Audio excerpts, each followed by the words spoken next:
When the abuser sees that you are fearless, he or she knows that you can see through them. Because in order for you to be fearless, you would have to have that sense of comfort that you know your enemy very well, a little too well, because you're very well composed. You understand their position and how they choose to move and how they are going to try to ambush you, how they're going to try to infiltrate. You could see the whole plot.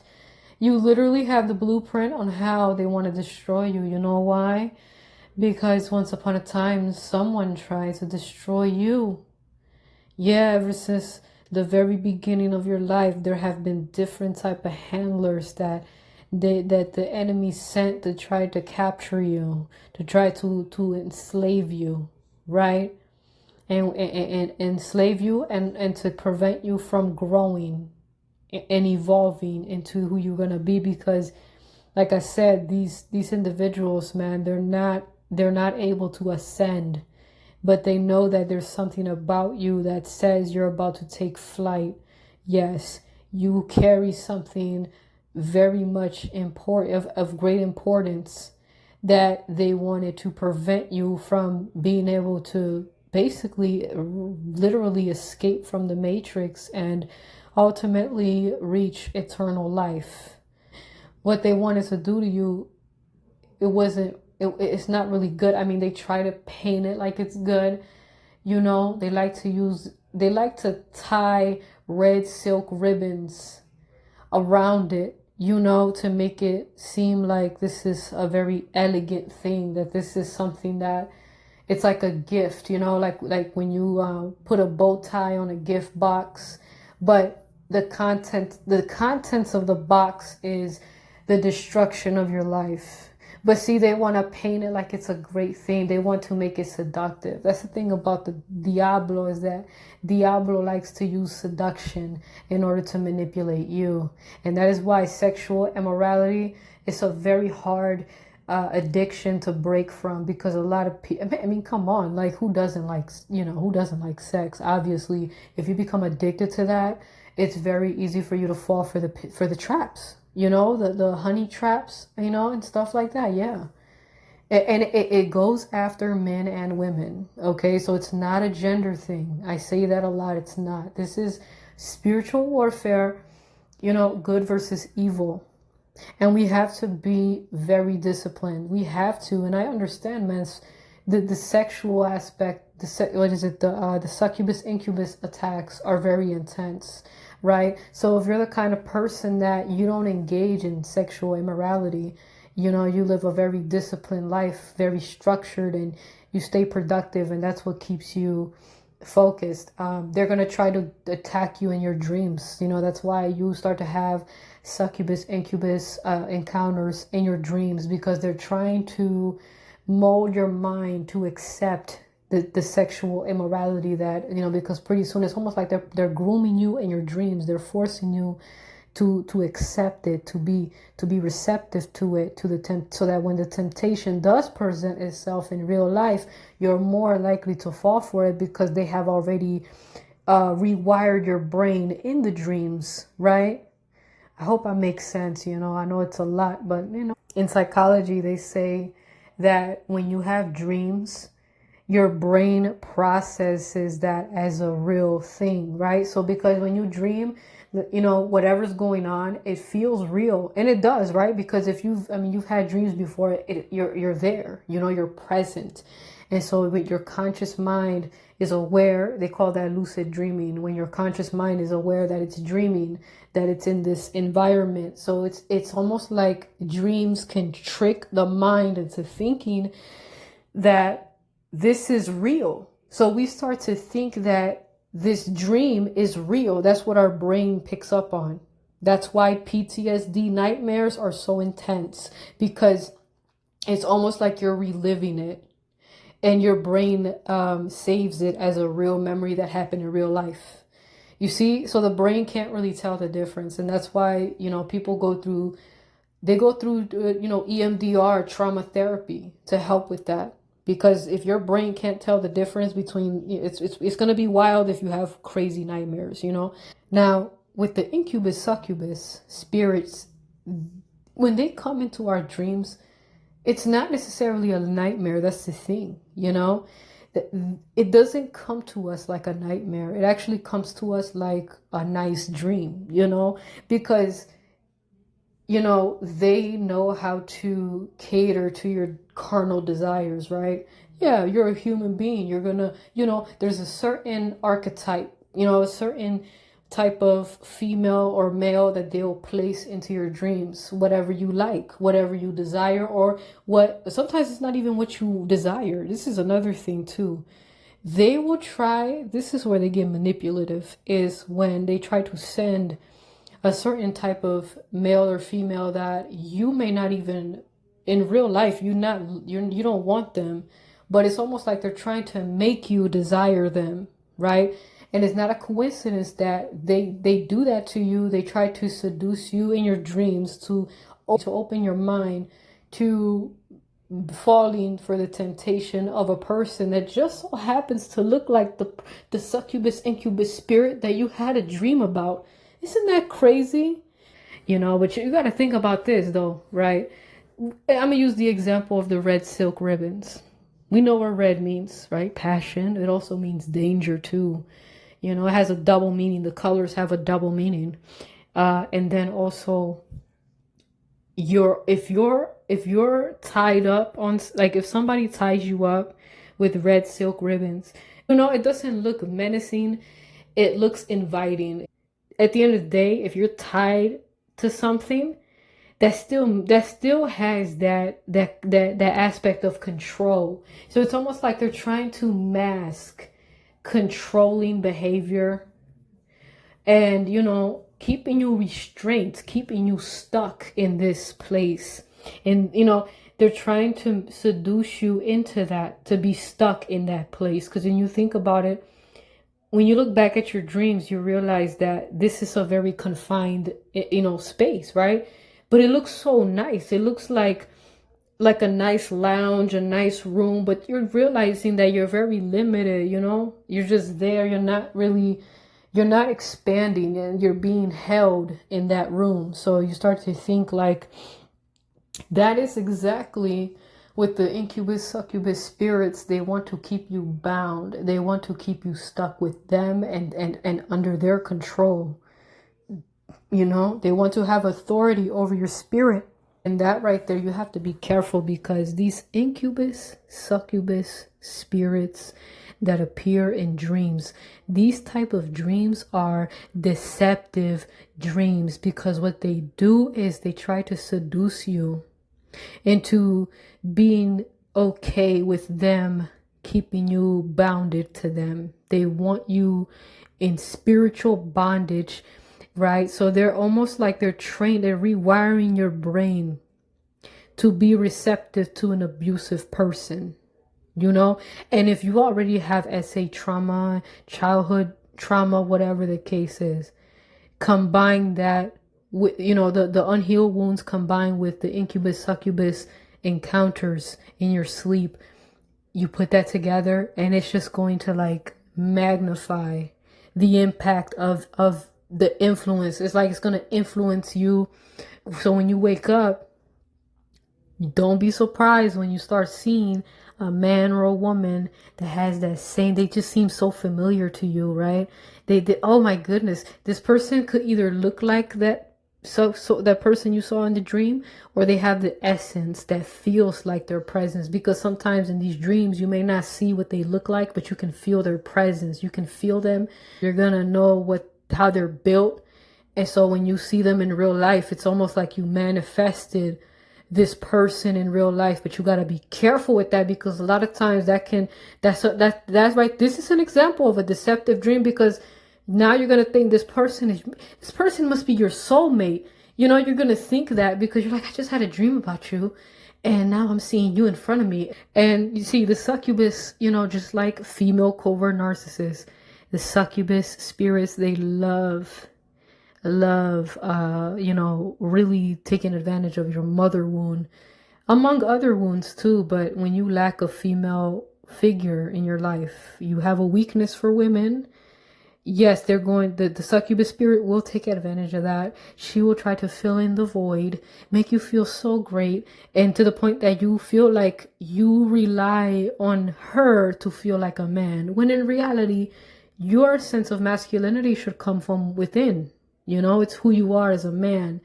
But there's men that they feel like they need a woman to validate their manhood, which in reality, you should be able to validate your own self, you know. And that goes same thing with the women too. There's some women that have father wounds. They were missing a male presence in their life, and they feel like they need male attention and stuff like that. Oh, am I pretty enough and all that? Oh, is this good enough for you? Like, no, like, you don't need some creepy man to tell you that you're beautiful, to know that you're beautiful. Because trust me, some of these women with this father wound, they could be some of the most gorgeous women. Like, they look so beautiful and they don't even realize it. If we could just heal enough to recognize our value, we could actually attract a very good man. But we have to know that we're worthy of that. We have to recognize that. And in order to not only feel worthy, but being worthy is by investing into ourselves and really taking this mental health journey serious and really meaning it. Because, you know, some of us, we have big hearts and we deserve to be loved, but we have to make sure that we get our mind right, you know. And I say that as a woman, you know, woman to woman, seriously, because I know, because I've seen these patterns and I recognized it early on. I was able to get myself right before ending up in a very shitty situation, because some of us women, we end up in shitty situations because we did not recognize our worth, you know, in time, right? Because you're going to realize it's going to be some toxic, controlling, and abusive men that are looking for women like us, so-called the wounded woman, right? The woman that is wounded. And, you know, she believes that she needs this toxic man's validation. She thinks that she needs that creepy man to tell her how beautiful she is. And he's feeling like, damn, you know, I can just have you. You don't even realize how fine you look. And I like that, because now I get to snatch you up and I get to narcissistically abuse you so I can keep you, because the only way I can keep you is by controlling the way you feel about yourself, by destroying your self-esteem. And that's the game. That's the game they play. Yes. The female covert narcissist, they work hand in hand with the succubus spirits, right? So in real time, it's a human, right? It's a female covert narcissist trying to, you know, to take what they can from you, right? And then you go to sleep to have a succubus spirit. So, I mean, I'm telling you, like, these dreams can be very deceptive, because sometimes you have to be careful when you dream about a person. You have to make sure that you know what kind of spirit and what source, right? What kind of source is this information coming from? Because you're going to realize that you might have a dream about a woman or whatever, and oh yeah, I like her. Okay, because they know that men, they like what they see. It's all about their eyes, what their eyes can see. She looks good, and that's all it takes, right? And then that fake love that they come to you with. Imagine you have a dream about this succubus spirit, and then a few days later, you just happen to encounter a woman that looks just like that woman in the dream, and now you want her number. You want to do something. You want to meet up with her, and you know, and next thing you know, this is the person that was sent to ruin your life. But you didn't look at it like that, because again, you were groomed in the dreams, you know, and you are probably already have, you know, unhealed wounds that made you, maybe you're a sex addict, maybe you're a corn addict, I don't know. Those things can definitely weaken your spiritual, I guess you could say your spiritual shield, right? Your temple becomes weakened because of those addictions. It forces you to just, you know, you're constantly wanting to pleasure yourself, basically. You're addicted to that. So now you're going to chase after, you know, women like they're crack. And that's very damaging for men, actually, because it takes you away from your purpose. You forget about your purpose. And also, you're unable to form meaningful connections with an actual woman that is an asset to your life and not a liability. Yes, there are women that can be an asset, not just ass, but asset, you know. But I understand that you probably are looking around everywhere and you see nothing but liabilities. And I would have thought that if there's so many liabilities, then there's not really much to look at, regardless of how good they look, right? Now we're going to go to the incubus spirits. Yes, the male covert narcissist and the incubus spirits, they work hand in hand. Yes, you know, that's a thing too. And some of us ladies, we've had that encounter, especially if you have SA trauma, it's connected to that. This is my perspective, you know, this is just me freestyling this. They say that the woman is the receiver, right? We're the receiver of energy when it comes to intimacy. When a man enters inside of us, you know, we are receiving his energy, right? And we understand on a physical and biological level, we are absorbing his you know, his seeds, right? Whatever you want to call it. I can't say it on YouTube, but you know what I mean? That fluid, you know, we receive it. We get that part on a biological level. Now, on a spiritual level, if you have an incubus encounter, you know, in your dreams, and this incubus spirit is intimate with you, right? You are absorbing his energy. And then once you absorb that energy, it's almost like you feel like your brain chemistry can literally be influenced by this. So your brain releases oxytocin. I don't know if I'm pronouncing that correctly, but oxytocin is a chemical in the brain that is released, that usually after you're intimate with a man, you release oxytocin, and that's supposed to make you, that's like the pair bonding. It basically has to do with pair bonding. So you start to feel like you fell in love with this man. Now you're in love with him, because normally if a man is intimate with you, you're going to want to connect with him. You want to be stuck. You want to be with him, basically, right?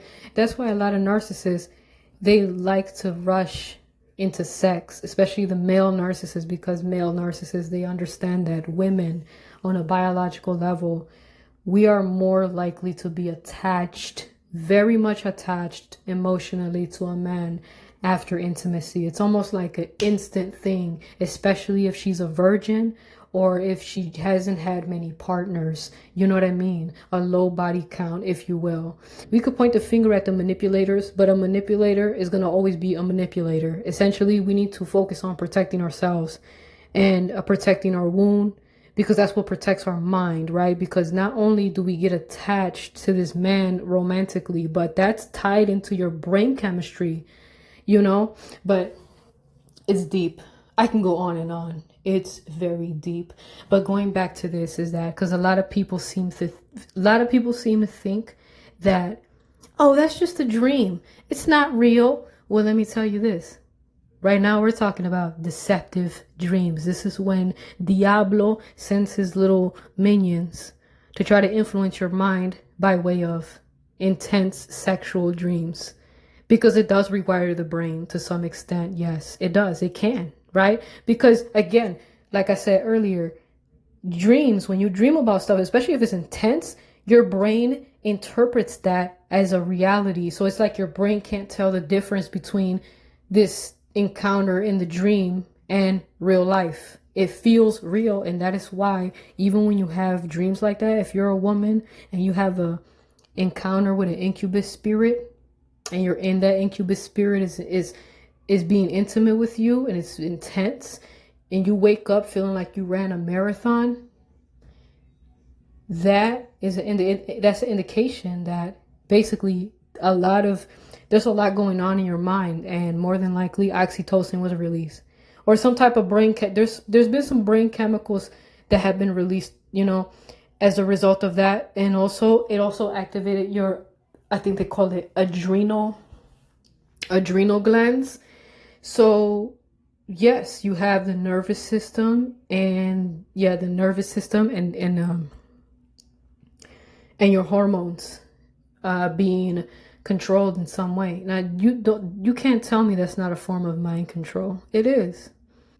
The spiritual realm can influence your mind. Absolutely. Diablo is very frustrated with those that he can't take down.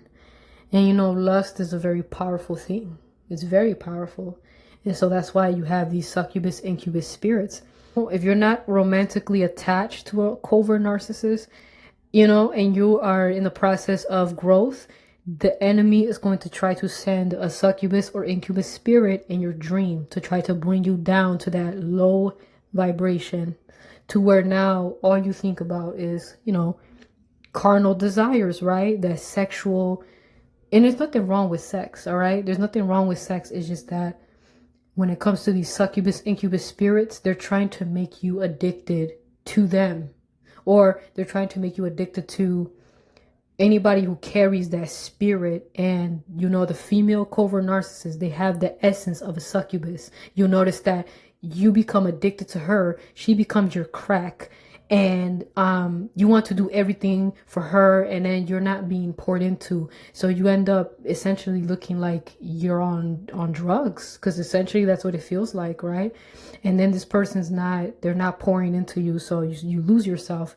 And then you look at the male covert narcissist, they carry the essence of the incubus spirit, to where it's like they want to constantly have, you know, they want to be intimate with you to such an extent that you lose energy, right?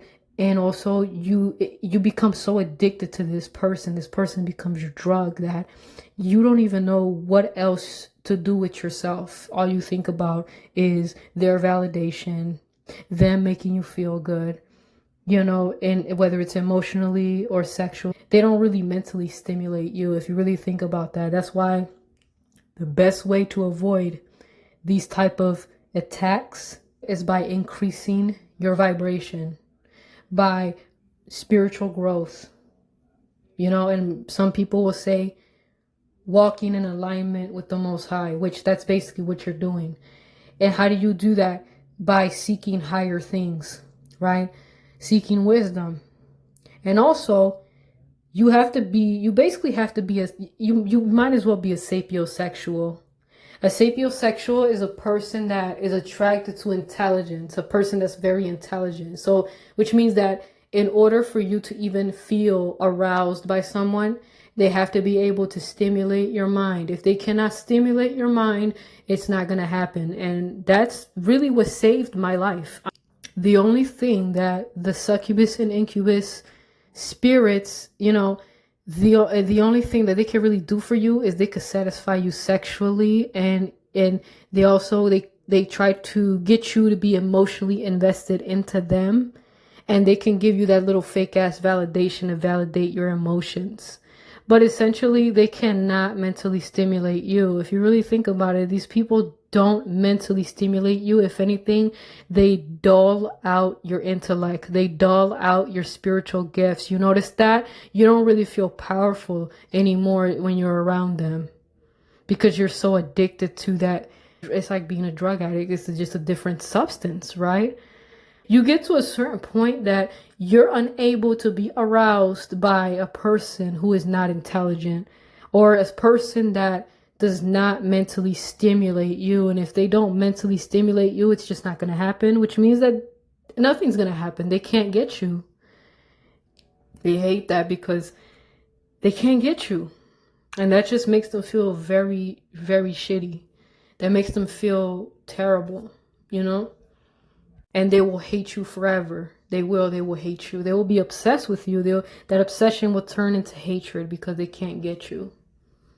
You know, they're crazy. They're very crazy, not in a good way.